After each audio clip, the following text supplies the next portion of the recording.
Thank you very much for coming out to hear me today. I rarely manage to get out of the studio or my workshop to speak to my peers in the industry, basically because I feel there's so much information out on the internet. Now, if you really want to know something versus 15 years ago when we started our company, you can just get on the internet and pretty much anything is out there.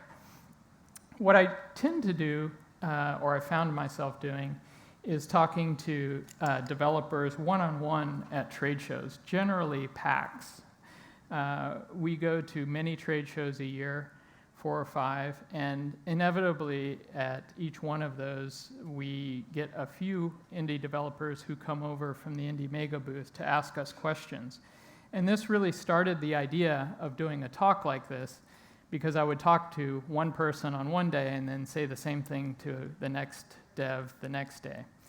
So I really want to kind of go over our initial experience from getting Alien Hominid released. Back then, 15 years ago, you had to use a publisher to be released. And that was because the publishers were licensed by Sony, Microsoft, and Nintendo to have their discs pressed and manufactured. So there was no such thing as an indie developer on a console. For all intents and purposes, back then, an indie developer was just a service provider for a publisher, and our royalty rates reflected that.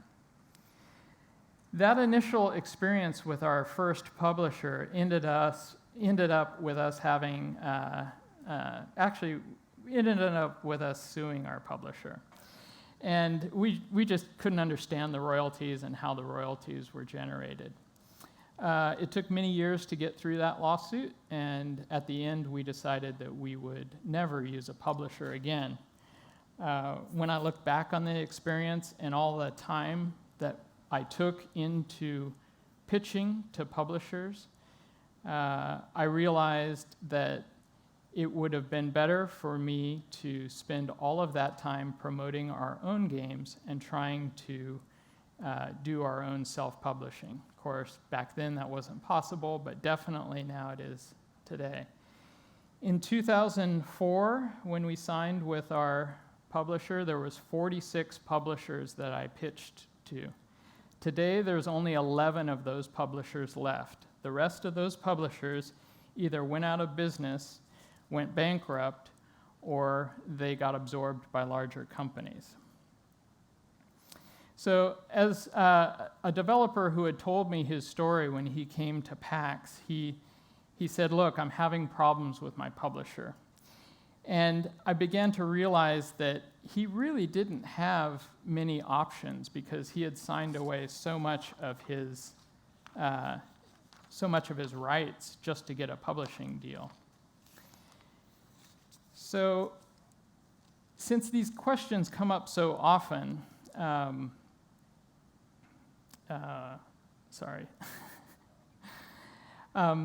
it's basically through this change that has happened in the industry and the massive growth that we've had in the developer community that I thought it would be good to just put down a few ideas. So to open the Q&A, I've put down 5 things that we can talk about. The first one is the barrier to entry to which game developers is becoming very, very small over time. So to be a developer now, you don't have to have any approvals as you did 15 years ago, and the technology is really on our side as developers. But that makes it so much easier for other developers to make games as well. Therefore, there's so many more games to not really compete against, but to out there in the market. The increased number of these games on any platforms means that your game will receive less exposure and often less revenue. And except for edge cases, the days when you could go on Steam and release your game and expect to sell 100,000 units are pretty much over. You know, that low-hanging fruit has been harvested, and now you really have to get into work to make your games known about. And it is discoverability, which is really the number one problem for everybody in this room and everybody out there on the show floor. Some platforms deal with discoverability better than others. But when you look at some storefronts, you would really be hard-pressed to think that someone actually knew what they were selling when they were putting their storefront together. The problem with discoverability, basically, is that as we get tens of thousands of games in a store, how do you know which ones are the ones that a consumer might want to buy? You can look at any platform, such as an Apple iTunes store with their music store, or Amazon or Netflix, and know that there are hundreds of titles behind those of that digital content. And we rarely can see the quantity of content behind that initial storefront. And it really doesn't matter what kind of digital item we're talking about, whether it's music or whether it's movies or whether it's video games. We're all kind of struggling against, how do I find what I want on this store? Because often people come to a store and they don't know what they want. All they know is they want something. So as an indie developer, you gotta be very creative to figure out how to get your game in front of people so that they will remember it the next time they go to a storefront. So there are many, or there is a large and growing number of indie publishers that believe that they are the solution to the they're the solution to the discoverability problem. However, I just don't believe that. I don't think anybody has the magic bullet to get you promoted into a store. What I do know is that often the services that can be provided by an indie publisher can be had or purchased exactly like that indie publisher does themselves. They don't do the PR themselves. They go out and hire their own PR company or another PR company. They don't do the testing themselves. They go out and hire a testing, of course, if that's all in the contract for your game. So about a month ago, when I started putting this together, I emailed a few of my friends who I respect in the industry who are also indie developers. And we kind of got together and made a list of the 5 most important things you're asking for when you're asking for an indie publisher to publish your game. So number 1 is you want someone to tell you what your deadlines are. Number 2 is you want someone to tell you what files and docs to submit to the platform that you're going to be on. Number 3, you want someone to do your testing, your loc, and your ratings. Number 4, you want someone to promote your game. And often, number 5, you need someone to help finance your game. But remember, no platform is going to deny an indie developer if they have a great game. So publishers are really not required as much as you would think anymore. Now, the last thing I want to bring up before we open up to QA is nobody cares more about your game than you do. And this is super important because what you're going to do if you sign with an indie publisher is basically entrust your game to them for whatever the term of your contract is. And if your contract has no term, then that could be a very, very, very long time. And while you might be interested in promoting your product, you might not find that same interest in the publisher that you have chosen. So now I would like to open this up, open up the QA. I have prepared something that's probably a lot more interesting than everything that I've just talked about. It's a short PowerPoint short PowerPoint presentation. And basically, just get your phones out and take pictures of it. It's just text. This whole thing is going to rotate every 15 seconds. A new page will come up. And they're just the basics to look for when you're negotiating with an indie publisher, right? So if you don't know anything about indie publishing and you think, oh, what should I ask for? Maybe I should, ask for a shorter term or carve out some region or carve out something else. Yeah, if we could, wow, do those get any bigger? Can anybody read that? We might have to put this on the website. Anyway, there's about 8 pages of this. The first 4 pages are things that you should make sure you're asking for, and then the last 4 pages are contract deal points. So if you're actually in or about to sign a contract with an indie publisher, those are really things that you do not want to forget. Okay? So at that point,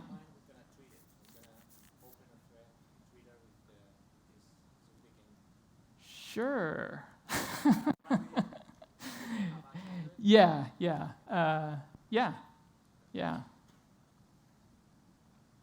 Okay. So, does anybody have any questions? And if nobody has any questions, I'm going to be totally mortified. Nobody? Is everybody waiting for the next talk? We have a question over there. So I'll be helping conduct the Q&A. If you have any questions, just raise your hand. If you don't have any questions, going to be equally mortified.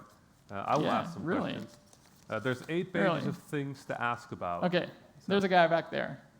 Oh, wait, you. So I've been playing, I think I played the first version of Alien Hominid when it was on Newgrounds. Yeah? Yeah. How was it to go from making games for free on Newgrounds and all that community to doing to being bigger? Did something change along the way, or was it pretty much the same but earning money? Well, I think the big thing that changed was we had to create a company, because Tom Fulp created Newgrounds, right? And it was the first internet portal on the internet before YouTube or anything else. And so when we created the Behemoth to make that game, of course, we had to make that transition from here's a prototype, there's only 2 levels. Actually, there's only 1 level, but 2 small bosses, to making a full-size game, which is 15, 20 levels long, with dozens of bosses. And really, since we were already involved in making console video games, it really wasn't that much of a stretch. It was more, let's try to make this video game for people to enjoy it on the console. Thank you.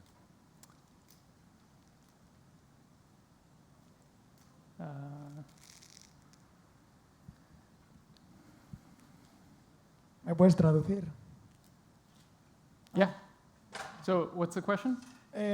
First of all, thank you, because this sort of information I think is very valuable for all of us that we are starting. And second, I have a question. When you do a game, you do for you or for your users? So the question is, when we make a game, are we making the game for ourselves, or are we making a game for our users? Yeah. And I'm going to just, from my personal experience, I'm going to just say I'm making a game for myself. And I hope that people enjoy the game. But I think when you start thinking about making a game for others, it's a very easy step to go, what do I think other people want? And then the next step is, what is selling? And once you get to that point of what is selling, and I'm making a game because I think it would sell, that's a very hard proposition to make. Because when you're making a game just because you think it'll do good numbers, then it's really hard to work on that game for many years. And we're a very small company, so working on a game for that long just because you think you want to make money, that's tough. So I want to say one other thing. You can try your question in Spanish because I understand Spanish, and I was actually going to give my whole talk in Spanish, but that kind of got destroyed when all my luggage got lost last night. So if you are not raising your hand because you don't want to phrase your question in English, shoot that question at me in Spanish. See if you can try to stump me. And if you do stump me, I'll give you this Behemoth lanyard. So get your hands up there and ask me questions. Let's see, you were waiting here and there. Yes? You know what? I'll go grab that mic. Yeah, that would be great. Yep. Here. Cheers. Where was it going? You can Yeah. shout at the question at me too, and then I could just repeat it. Yeah. Thank you, John. Uh-huh. My name is Fernando Doblas. So Okay. I take the opportunity to introduce myself. Indie developer, creating a company since 2 weeks ago. I would say really, really early.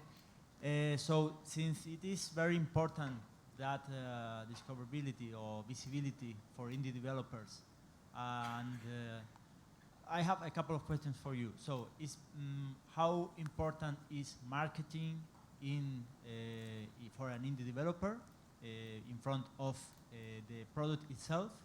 And should we enroll someone specifically for PR and marketing tasks, or is something that is shared between the developers or the game designer, and we have to do both things? Thank you. So the question is, should you, maybe when should you start marketing? And the other question is, should you go out and hire PR and marketing people to do testing on your game? Definitely don't want to do it 2 weeks after you've started your company. That's a little early. You want to wait a while to do anything like that. Now, we do user testing right at the beginning of development, but I think the marketing part, you need to really get comfortable marketing. It is very difficult to be an indie developer and not want to do marketing. There are very few edge cases where marketing is maybe not the most important thing, but for most indie developers, us included, we spend a lot of time doing what we consider marketing and PR. I think the important thing to remember when you're talking to maybe other companies or other developers, how they're doing their marketing, is that nobody has the answer. Nobody knows exactly what is going to be the best way to market your game. That's why it's so important for the indie developer to stay engaged and guide the marketing, because you know what your game needs. Okay. When you say, as an indie developer, you should want to market, can you clarify that? Yeah, sure. I think a lot of people believe, and maybe this was true 10 years ago, that that they didn't need to do marketing. And a lot of that had to do with the success of early Xbox Live Arcade and PlayStation Network success for indie developers. It's easy if you make a game, you put it up there and you go start working on the next game and just hope that you get dashboard time. I think that if you are very interested in being a long-term indie developer past just one game, you need to get comfortable doing marketing and talking to people about your game and encouraging people to play your game.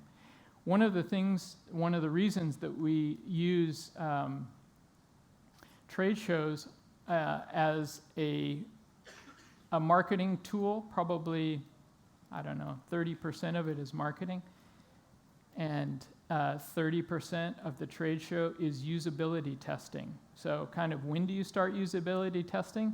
You start usability testing at the first trade show you go and show your game to.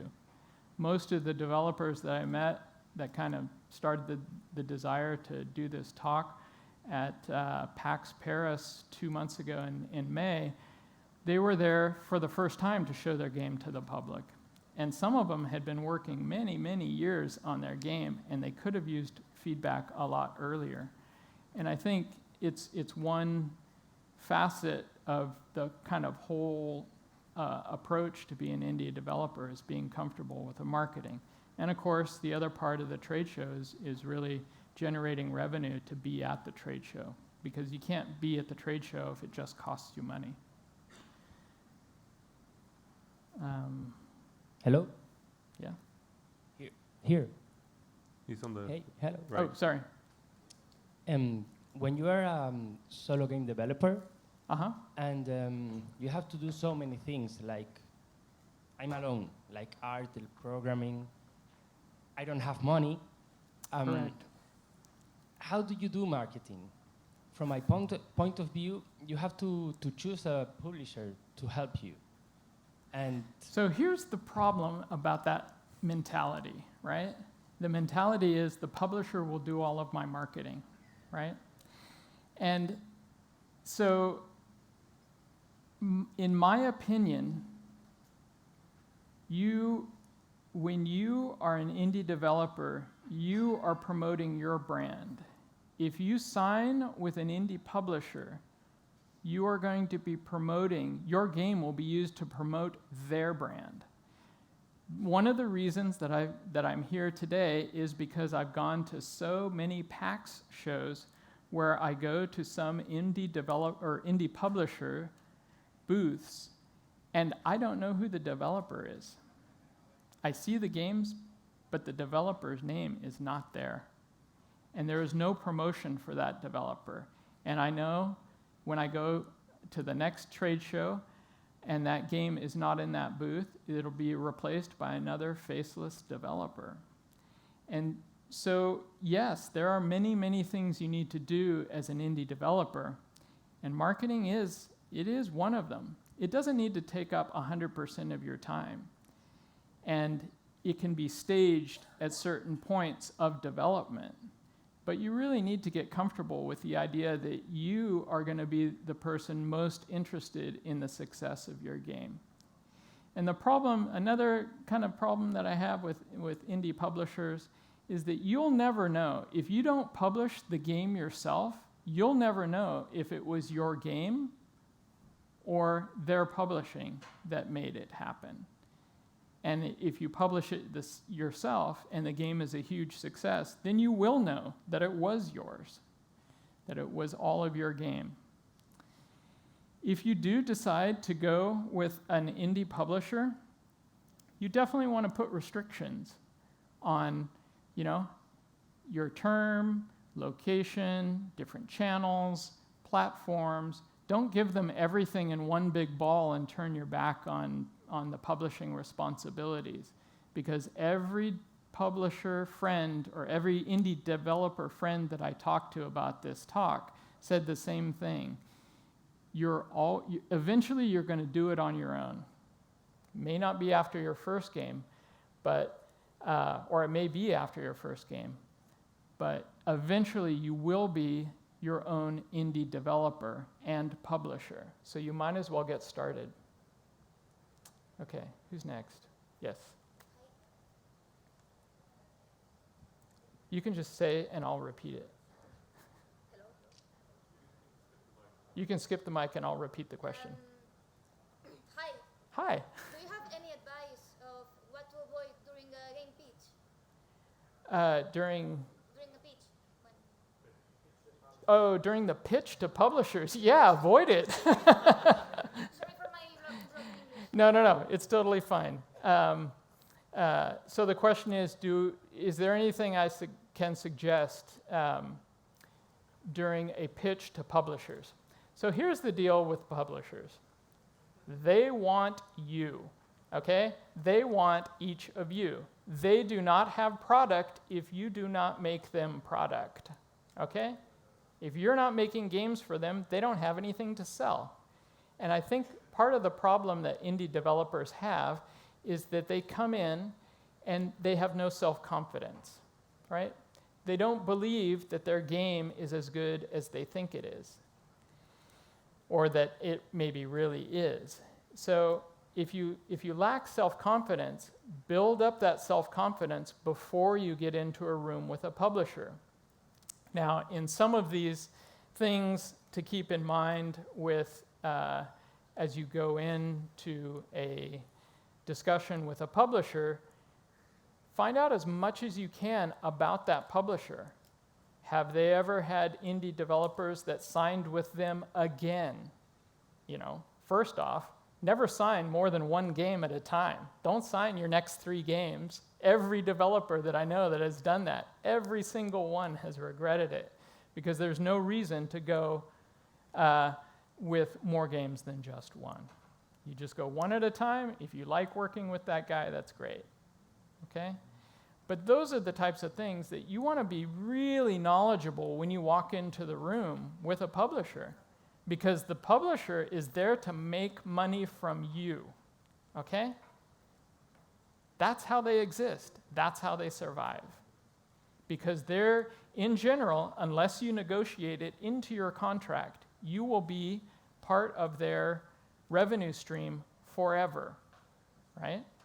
Whether it is on today's platforms or whether it's through in the next generation on backwards compatibility, where they will also earn revenue off of your work, right? So they're going to sell your game many, many times.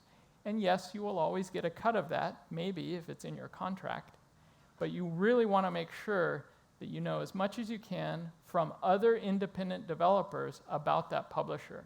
And never sign never sign with a publisher who has never published anything, right?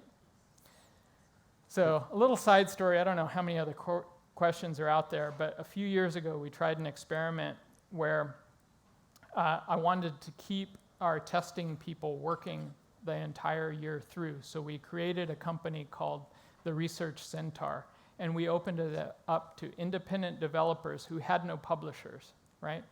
So you did not qualify if you were being published by an indie publisher. And we would get an email probably every month from an indie publisher who would say, hey, I hear you're testing video games. Can you test this video game for an indie developer? It's a great game. And we would say, well, no, that's your responsibility as an indie publisher. I mean, what are you doing for your 30% or 50%, right? And a few of those people, we asked more details about how many games they had published, how they got into us.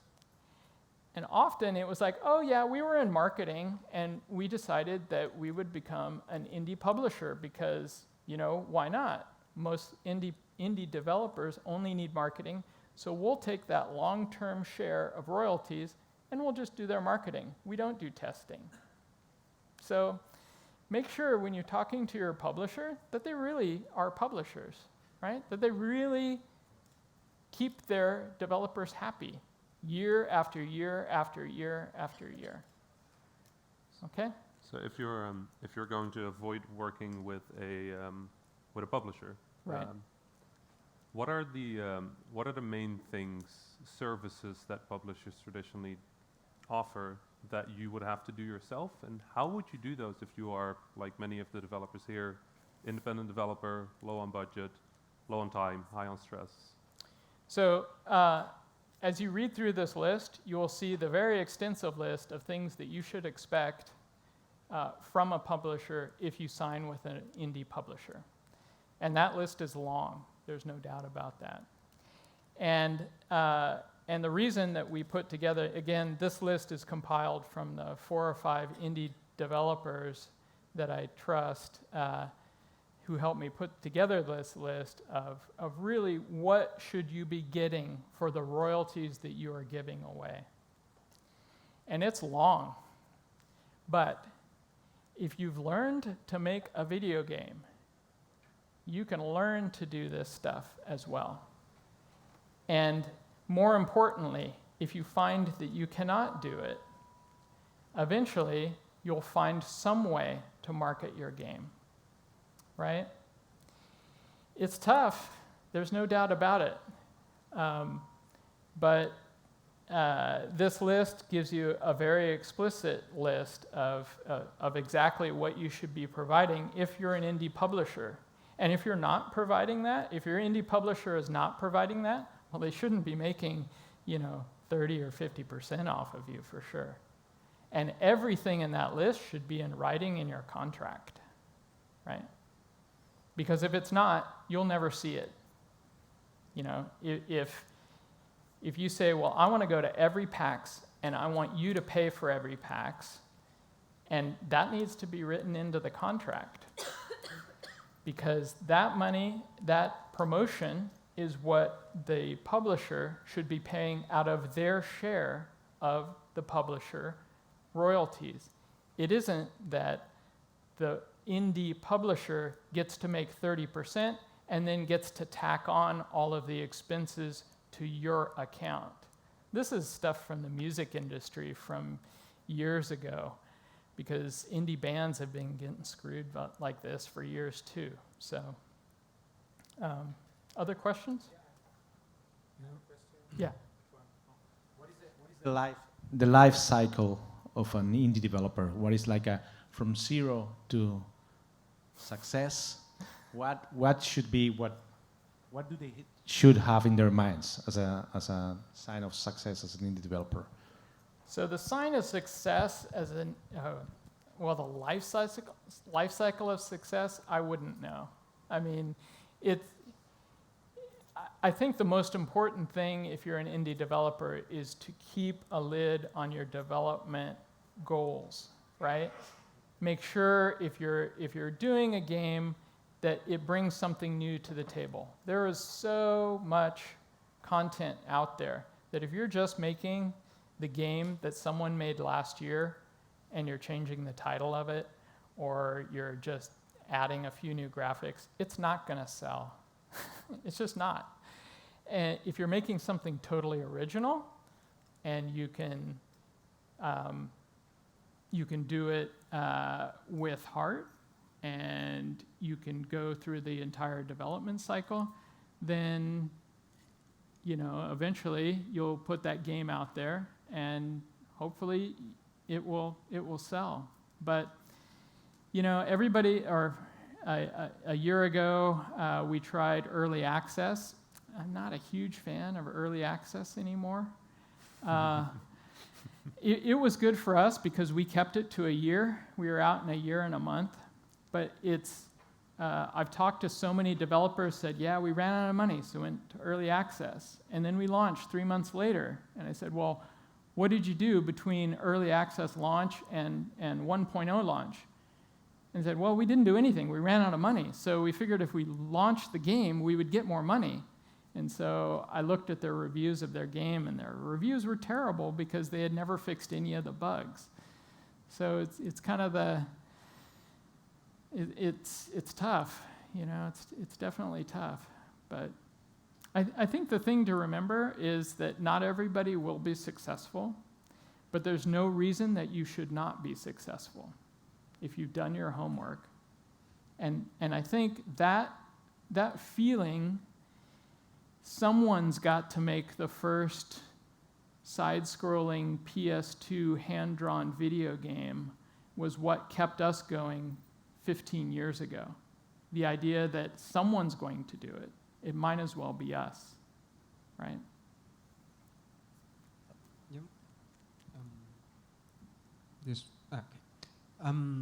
You almost touched it on the last question, but how similar do you think that video games are with other art forms, like music or literature, or like books or any other kind of art way? And how could we use the techniques that people, like indie people on the other scenes, use to get promoted or to get visibility? So the question is, how do I, or do I feel that video games are art? And if that is so, how can we use what different art forms there are to look at for maybe inspiration on how we should be promoting our games? So I definitely think that that video games are art. Maybe it's popular culture, like the art historians like to call it. But I think anything, if you're human, anything that creates emotion is certainly worthy of the term of art. We've had a lot of people cry from some of our endings, and a lot of people be very happy with some of those as well. So we've had first-person accounts of people who've been really touched by our work. So definitely, I'd feel we're in the camp of art. I think overall, as developers, we tend to be very focused on what our industry is doing, and I think that's wrong. In the early years of the company, I never really looked to other developers or other video game publishers for inspiration. I was always looking at other art forms and other things and trying to apply those to the video game business. And that seemed to work out much better for us. So for example, most of what we do in marketing is the same thing that an indie band does, because indie bands don't make any money unless they're touring and unless they're selling merchandise. And so for the last 15 years, we've gone on tour and we've made merchandise.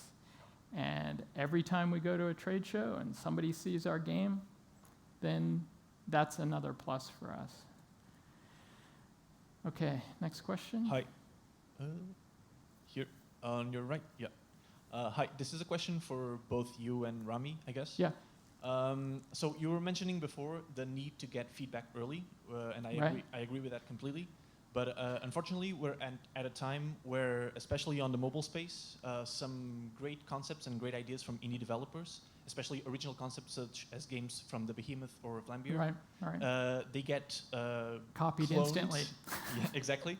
And they get put on the App Store, and they, even before the original developer is able to release their game. It happened to Ridiculous Fishing. It happened just a few days ago to another game called Donut County. So my question is, how do you balance that need to reveal the game early and get early feedback versus protecting your baby and avoid getting cloned? Well, I can't speak to the mobile space because we've never entered it. Yep. Maybe partially for that reason, but maybe it's also that we want to stay focused on console development. But I totally understand that fear. And in that case, you may want to do just user experience in your own office, right? Or in a very controlled environment. It's often more difficult to do that, but if that's going to be your only source of income, then it's probably the way you want to go, because if it's copied and it's copied better than how you made the game, which I've also seen on the App Store, it'll be tough, and then you'll be sad for a very long time. True. So. All right, thank you. Yeah. No, it's. Yeah, mobile's really tough, although there's a question up there. Mobile's really tough, although I have heard from other indie developers that they are again making money on it. Let's make this the last question. John, you said you're going to be around for a little while after. Right. Okay, so you can catch up with him later. And we need to, after this question, we need to change to the next topic, because I think you're going to be very interested too in listening to Christopher for a while. Hello. Okay. Yes. You said you are not in the mobile game, but if you could have the same system to advertise your game like we have in Android, and to get installations by paying for it using AdWords, you think that it will be, I'm paying around 10 cents per installation, you think you will do that instead of other things? Well, because like I realize that's the best way. You get in less than couple of months, you can get 500 or 50,000 units, and you know if your game works or no, and continue the ball moving. Yeah, so the question is, do I think that paid installs on Android are worth it? Like I said, I don't know. I'm not in the indie space or not in the mobile space, but I think it's whatever works for you and your game that lets you sleep at night, right? I mean, if that's the way that it goes on mobile, then everybody who's doing mobile should listen to you, right? Because that might be a good way to get your game out there. You just select a word, and if that word is somebody trying to find in the store the word. So advertising through AdWords appear in the first line, so you can get an installation if this user wants to install a game like that. So I think just to add to that, when I was at Rezzed in London in May, or maybe it was April, I forget. I met up with an indie developer who told me about a friend of his who totally gave up going to trade shows. He just does not do it the way we do it. And the reason that he does that is because he's found more success just through advertising. Now, he spends a lot of time advertising, but it frees him up from having to go to a show to promote the game one at a time. And you have to remember, even though you should be looking out at other industries, you definitely want to be looking at what EA and Activision are doing. They do advertising all the time. You know, we experiment with advertising, just using AdWords, and you know, we're waiting to see what the results are. But nobody's suggesting that you do marketing without advertising. It's how you do that advertising, how it fits in your whole group of marketing suggestions that makes it all happen. Okay. So thank you very much. That was the last question that we could take. Thank you, John, for joining us this year. It's been terrific for us that you're here. And if you guys want to talk with John, he's going to be around for a little while. He will be pleased to talk with you outside. Great. So thank you very much. Give him a big applause. Thank you. Thank you. And thank you, Rami, for the help. Thank you very much.